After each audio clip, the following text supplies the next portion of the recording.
Hello everyone. तो start करते हैं वापस से एरिया रिलेटेड टू सर्कल्स के कुछ और इम्पॉर्टेंट क्वेश्चंस। और ये इम्पॉर्टेंट क्वेश्चन की लिस्ट में से एक बहुत इंपॉर्टेंट है ना, जो बोर्ड्स में भी आ सकता है। A brooch is made with silver wire in the form of a circle with diameter 35 mm. The wire is also used in making 5 diameters which divides the circle into 10 equal sectors. Question के दो part है। पहला part कह रहा है the total length of silver wire required. चलो भाई, तो पहला पार्ट स्टार्ट करते हैं फटाफट कि हमसे क्या पूछा गया है। Total length of silver wire. So total length of silver wire, तो मैंने वायर लिख दिया है। तो आप खुद बताओ सिल्वर वायर को कहाँ कहाँ यूज़ किया गया है। सर्कमफेरेंस पे यूज़ किया गया और डायमीटर्स पे यूज़ किया गया। कितने डायमीटर्स है? 5। करेक्ट। तो हमने क्या कर देना है, हम बोलेंगे सर्कमफेरेंस क्या होता है 2πr और 5 टाइम्स हमने डायमीटर यूज़ किया। अच्छा, यहाँ पे क्या हम ऐसा बोल सकते हैं 2r को हम ट्वाइस ऑफ आर को हम क्या बोलते थे? डायमीटर। तो हमने इसको बोल दिया पाई डी और इसको बोल दिया 5 टाइम्स ऑफ डायमीटर। अगर मैं डायमीटर कॉमन कर लूँ, मतलब डी कॉमन कर लूँ, तो this becomes to be pi plus 5। थोड़ा सा कैलकुलेशन को आसान करने के लिए किया है। डायमीटर कितना, पाई के बारे में बोला नहीं गया, तो हम बोलेंगे 22/7 और दिस बिकम्स टू बी 5। आप जल्दी से एलसीएम ले लो, और एलसीएम लोगो तो कितना बन जाएगा? एलसीएम बनेगा 7, 7 5 जा 35। 35 और 22 को हम क्या बोल देंगे भैया? 35 और 22 को हम बोल देंगे 57 और अपॉन में 7, 7 5 जा। तो फर्दर जब हम 57 इंटू 5 करेंगे तो this becomes to be 285 unit चल रही है मिलीमीटर। पहला पार्ट होता है सॉल्व। फिर आते हैं दूसरे पार्ट की तरफ। दूसरा पार्ट क्या बोला गया है? The area of each sector. लेकिन इस बात को थोड़ा ध्यान से समझना, ये वाला पॉइंट था 10 इक्वल सेक्टर्स, मतलब 1 2 3 4 5 6 7 8 9 10। अगर ये 10 के 10 इक्वल हैं तो आप बताओ टोटल एंगल कितना होता है भाई? 360। और 10 के 10 अगर इक्वल हैं तो ईच सेक्टर पे जो एंगल क्रिएट होगा वो कितना होगा? 36 डिग्री। तो यहाँ से हमसे क्या बोला गया था? Area of each sector. तो हम क्या बोलेंगे? Area of each sector. Formula आपको याद होना चाहिए, क्या होता था? θ/360 degree into pi r square. Further evaluate कर लो भाई फटाफट। थीटा की वैल्यू मालूम चल चुकी है 36, नीचे कितना 360, पाई की वैल्यू 22/7। अब रेडियस की अगर मैं बात करूँ तो वो ये क्या था? ये था अपने लिए डायमीटर। तो रेडियस क्या हो जाएगा? हाफ ऑफ डायमीटर, तो 35/2। फर्दर कैलकुलेशन 36 से कट कर लो 10 टाइम्स, कर दिया। एंड देन आफ्टर फर्दर और अगर आप कुछ कटिंग कर सकते हो तो वो भी कर लो। कैसे? 2 से कट कर लो, 10 कट जाएगा, 2 1 जा 1 जा और ये बचेगा 5, 5 से कट कर दो 7 जा, 7 से 7 कैंसिल आउट। ऊपर बचा 11 और 35, दिस बिकम्स टू बी 385 और डिनोमिनेटर में 4। ठीक है, अब आप इसको चाहो तो कन्वर्ट कर लो। 4 9 जा 6 जा एंड 0.25 यूनिट चल रही है mm। एरिया की बात है, स्क्वायर लगा दो। होपफुली बात समझ में आ गई होगी, आसान सा क्वेश्चन था। करेक्ट। चलिए नेक्स्ट क्वेश्चन पे आते हैं। नेक्स्ट क्वेश्चन क्या बोल रहे हैं, और ये भी बहुत इंपॉर्टेंट की लिस्ट में से एक है, तो थोड़ा ध्यान से देखना भाई, ये इंपॉर्टेंट है। क्या कह रहा है क्वेश्चन हमसे?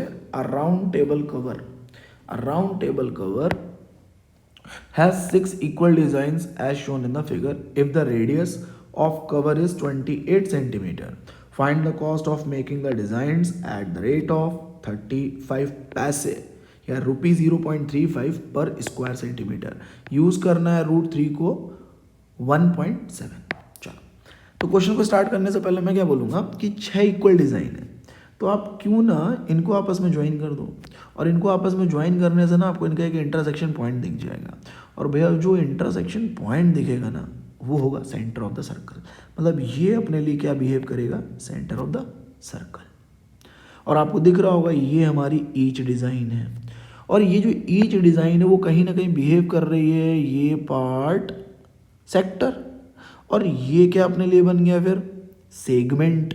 और यहाँ पे हमें क्या बोला गया था? डिज़ाइंस क्या हैं? इक्वल डिज़ाइंस हैं। तो अगेन कंप्लीट एंगल कितना? 360। कितने पार्ट्स बने? 1 2 3 4 5 6।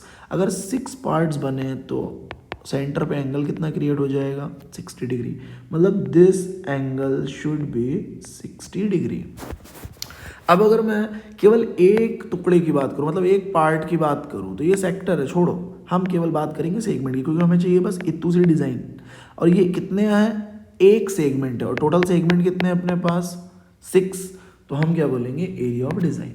चलो इधर आ जाओ, हम क्या बोलने वाले हैं, हम बोलेंगे एरिया ऑफ डिज़ाइन। तो एरिया ऑफ डिज़ाइन क्या बोलेंगे, 6 इंटू एरिया ऑफ 1 सेगमेंट, क्योंकि 6 सेगमेंट से बन रहा है। तो यहाँ पे आ जाओ, और एरिया ऑफ सेगमेंट आपको याद होना चाहिए क्या होता था, एरिया ऑफ सेक्टर।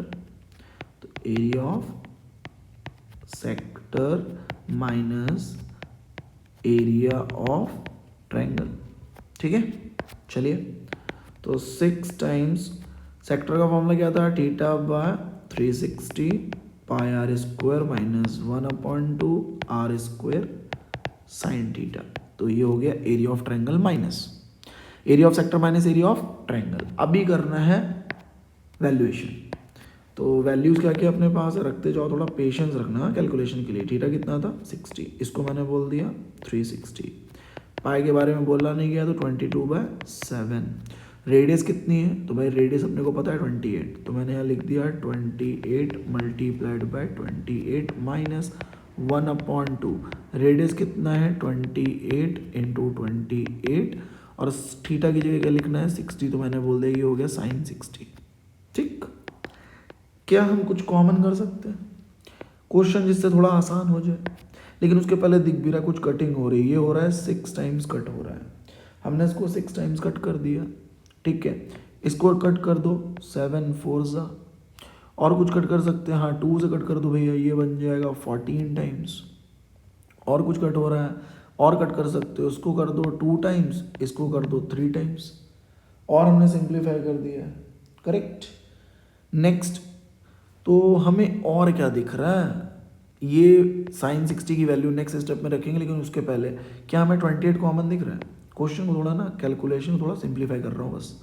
हमने 22 कर लिया कॉमन, और जैसे हमने 22 कॉमन किया, इधर समझना, इस पार्ट में से हमने 28 कॉमन किया, ये तो पहले से वेस्ट है, नीचे 3 है, 20 ये पूरा चला गया, ये 22 है और ये 2 है, तो भैया इन दोनों का प्रोडक्ट कितना बन जाएगा, इनका प्रोडक्ट बन जाएगा 44/3 माइनस, यहाँ से भाई हमने क्या कॉमन किया, तो यहाँ से भी देखो हमने 28 कॉमन किया, तो बचा कितना 14, और इसकी वैल्यू कितनी होती है तुम्हें पता होनी चाहिए, √3/2। तो हमने यहाँ रख दिया √3/2। 2 से चाहो तो इसको कट कर दो, ये बन जाएगा 7, ठीक है। और √3 की वैल्यू कितनी है अपने पास, √3 की वैल्यू 1.7, सो ये बन जाएगा 44/3।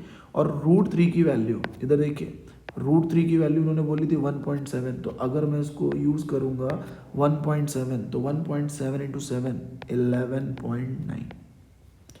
फर्दर इसको कैलकुलेट कर लो भाई, इधर क्या कर देंगे फर्दर कैलकुलेशन, ये 6 टाइम्स और ये बन जाएगा 28, और मैं तो बोलूँगा एलसीएम लेके सब्ट्रैक्ट कर दो, और जैसे तुम इसको एलसीएम लेके सब्ट्रैक्ट करोगे, so this becomes to be 8.3/3। 3 से कट कर दो, 3 2 ज़ा, फाइनल कैलकुलेशन कितना आ जाएगी, 2 into 28 56, 56 into 8.3, this should be 464.8। Unit कितना था सेंटीमीटर, तो एरिया की वजह से क्या हो जाएगा स्क्वायर सेंटीमीटर। पूछा क्या गया था कॉस्ट, तो फाइनल कॉस्ट ऑफ डिज़ाइन, तो कॉस्ट ऑफ डिज़ाइन क्या बोलेंगे 464.8 मल्टीप्लाइड बाय 0.35, तो क्या आ जाएगा रुपी, कितना आ जाएगा मल्टीप्लाई करा लो, तो ये आना चाहिए 162.68। ये इंपॉर्टेंट क्वेश्चन की लिस्ट में से एक क्वेश्चन है, थोड़ा सा इसको पेशेंसली वापस से रिवाइंड करके देख लेना। हो सकता है कैलकुलेशन थोड़ा सा इधर उधर भाग गए होगे तुम, हो सकता है कि मैं थोड़ा स्पीड से निकल गया हूँ, या फिर तुम्हें बाउंस कर गई होगी, बट मैं वापस से बोलूँगा रिवाइंड करो, फिर से देखो, क्वेश्चन अच्छा है, इम्पॉर्टेंट है, आप एक बार वापस से ट्राई करो और समझो, ठीक है। चलो, थैंक यू।